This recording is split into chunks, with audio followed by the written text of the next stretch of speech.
Former Imo State Governor Rochas Okorocha has urged the federal government to honor the late Senator Ifeanyi Ubah by releasing the detained leader of the Indigenous People of Biafra, Nnamdi Kanu.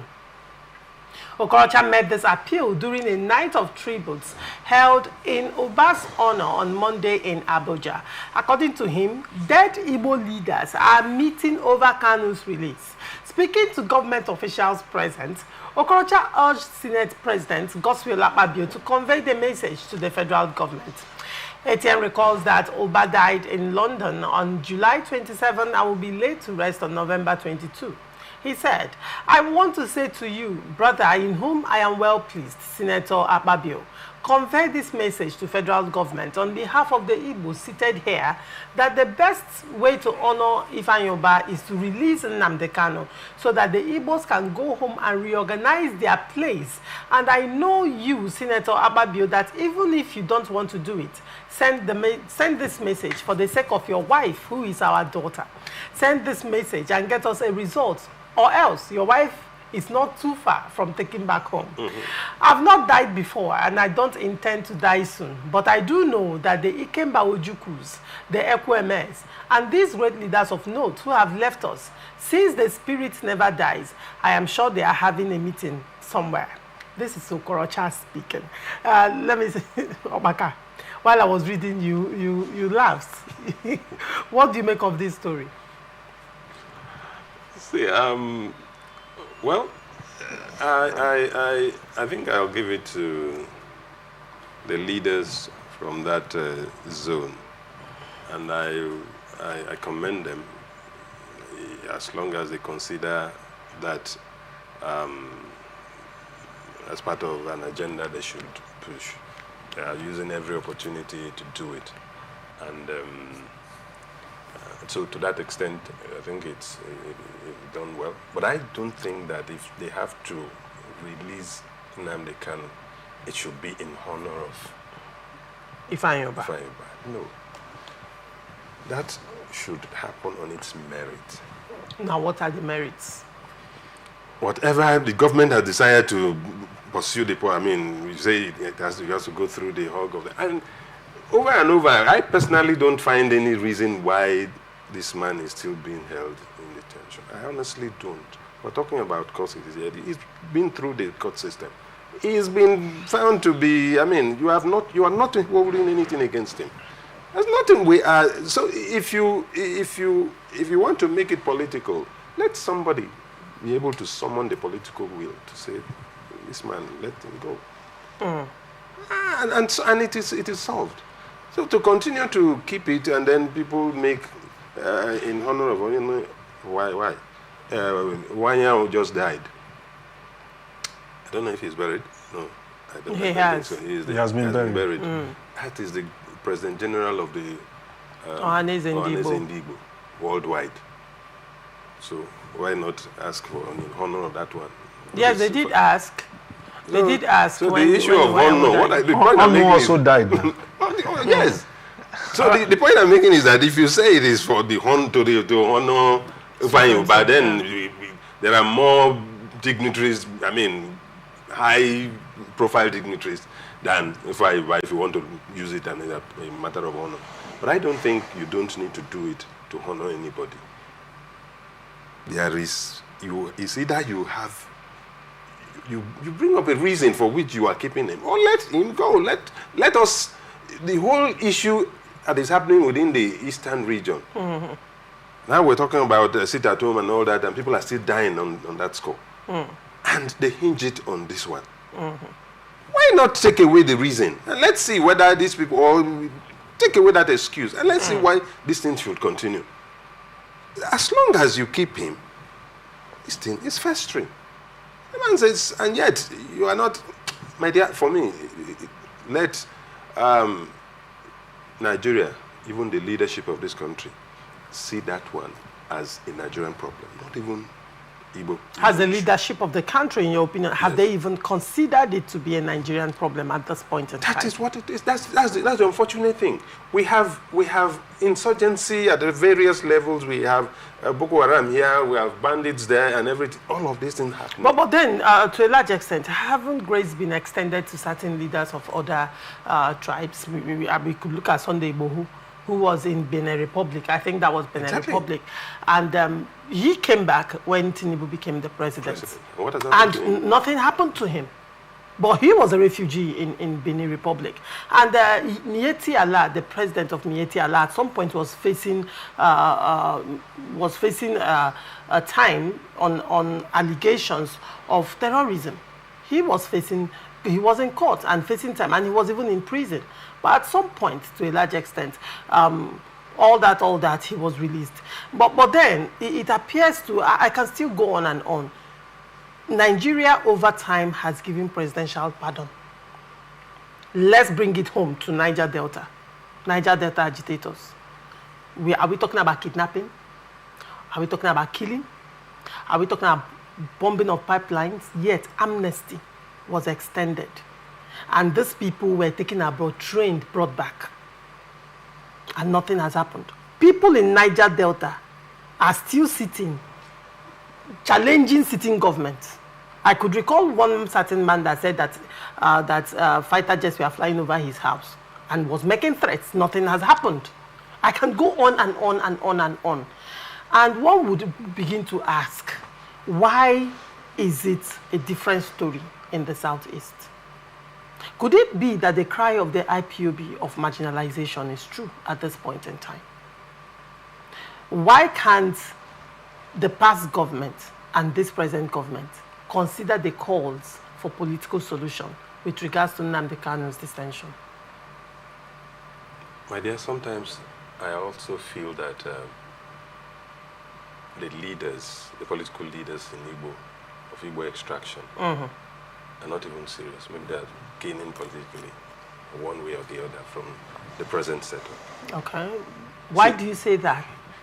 Whatever they come to say in the public, if that's truly how they feel, and the number of them, because they've just been making appeals, I do not believe that the Igbo caucus in the National Assembly. I was actually going there. Go ahead. If all of them agree that this is our problem and we need it resolved, there are so many ways. Why haven't they been brought up on the floor of plenary? There are so many ways they can do it. And if they can't push it through, what about civil disobedience? What about deciding, look, if Nigeria, this is our problem and you can't resolve it, weapon. You don't need to, it's not everything that you go with force of arms. There are so many ways you can do it. So the issue of when there is the occasion here, one leader comes and says one thing and they are merely appealing. Today, whether you like, we have the Deputy Speaker of the House of Assembly, of the House of Representatives, is from that region. Ike Ekweremadu was once the #3 man in the country. So many. And nothing happened. Did Ike Ekweremadu at any point bring up the issue of Nnamdi Kanu when he was the #3 man in the nation? Anyway, let me come to Daniel. Daniel, what do you make of the call for the release of Nnamdi Kanu? Well, let me start from the comic aspect of it. Okay, by Rochas. Where he said the deaths are meeting. And so probably he has added another cap to what he now sees. So probably he would also give us the level of the meeting they have got into, if the deaths are meeting because of Nnamdi Kanu. That aside, I think whatever honor that was given to Ubah yesterday, he deserves it. Ubah is one person who,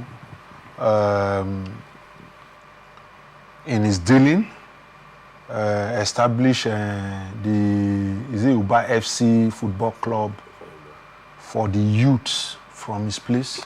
They even went as high as nearly taking the Nigerian Premier League. The owner of Capital Oil. He has employed several hundreds of persons, and people who are benefiting from his God-given gift, his thinking, his dedication, and all.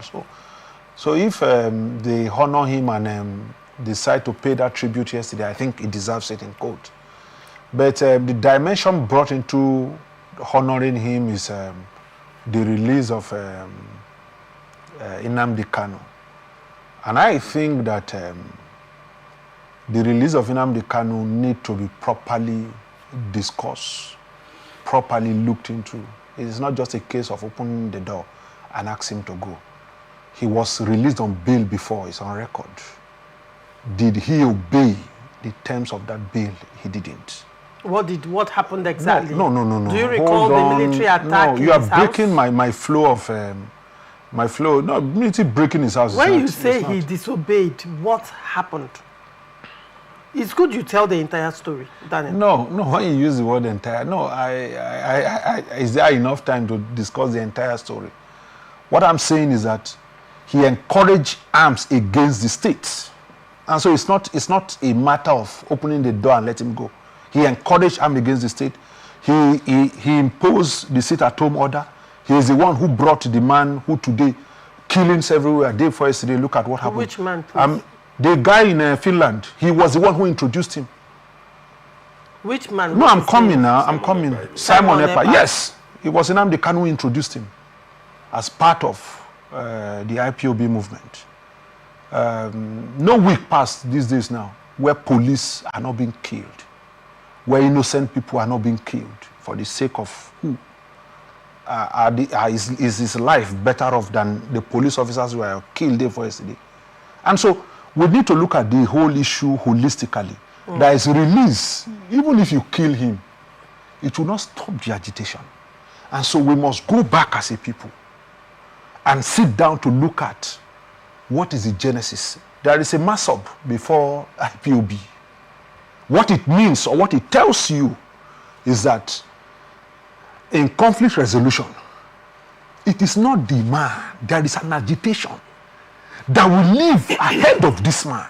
And until we sit down, I think that is, this release for me is a play to the gallery.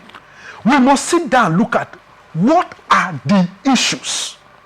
The issues are, one, the marginalization of the people of the Southeast. Two, is that the Southeast, like someone was saying, that after the Civil War, there was nothing from the federal government of Nigeria to the Southeast for the development of the Southeast. And so the people are left to develop themselves. If we say today that let each state or let each region vote according to what you get, now it is there that the Southeast will get last. They have fewer senators, fewer states, fewer House of Representatives. Your vote cannot count it. And so there must be the consciousness of practically making that if it is to create one or two states, all region, all are 6 except for Northwest, there is 7. Can we not even start by saying, let's make one state out of the Southeast region? And so the agitations for me is beyond one man. And the focus on one man is playing to the gallery. There are a lot of issues that needed serious debate. If Nnamdi is no more alive today, some persons will carry. The Biafran didn't start from him. The Biafran didn't start from him. It started from Ojuku's time. It didn't start there. So the idea that fling up the prison doors, there will be danger. The danger will be, there are no records. Okay, now we have had this man from Ogoni, the Ogoni 9, they were slaughtered by the military. Now, how did the government resolve it? 9 that was slaughtered by the military. They were killed by the military now. Abacha's regime. They were hanged now. Right. There are no record. Why were they hanged? No, I'm coming. Accusation of killing of the Ogoni. No, I'm coming. There are no record that historians can go back to look and say, we had a case like this. This was how we resolved it. And it became okay. Nations have crisis. How are we resolving our crisis? You cannot say you went to the north or you went to the south. There was an agitation, there was something in history that this is how a nation resolved that issue to a conclusion. Nothing that you will refer to. The Southeast is there today. A man has decided to stand up and say, no, we will not agree to this. He's in prison today. But how are we going to resolve that crisis? Is releasing him resolving the crisis? Absolutely not. We must be ready as a people, because this idea that, oh, federal government, no. The Southeasterners must sit down and resolve the issues themselves. All right, Daniel, you've raised a lot of issues. You talked about, let me start from the Mosop agitation. When you talked about, there is history about how the government went about the Mosop agitation. I can tell you for free. You recall that Ken Saro-Wiwa was a public person. He was a journalist and a writer as well. At some point during the course of that agitation, his passport was seized, and this was during the military area. I think Babangida, right? No, Abacha. Abacha, fine. Later, there was, when the agitation gained traction, Ken Saro-Wiwa had friends in the military that then they were junior, but they had links to the government then. And they were able to bring Ken Saro-Wiwa to a table to speak. And at the end of the day, one thing that Abacha regime said, because this is not public, like it's not generally known, but I have taken my time to read and research, a lot on a lot of issues and history as well, particularly since they decided to remove history from our curriculum. Yeah.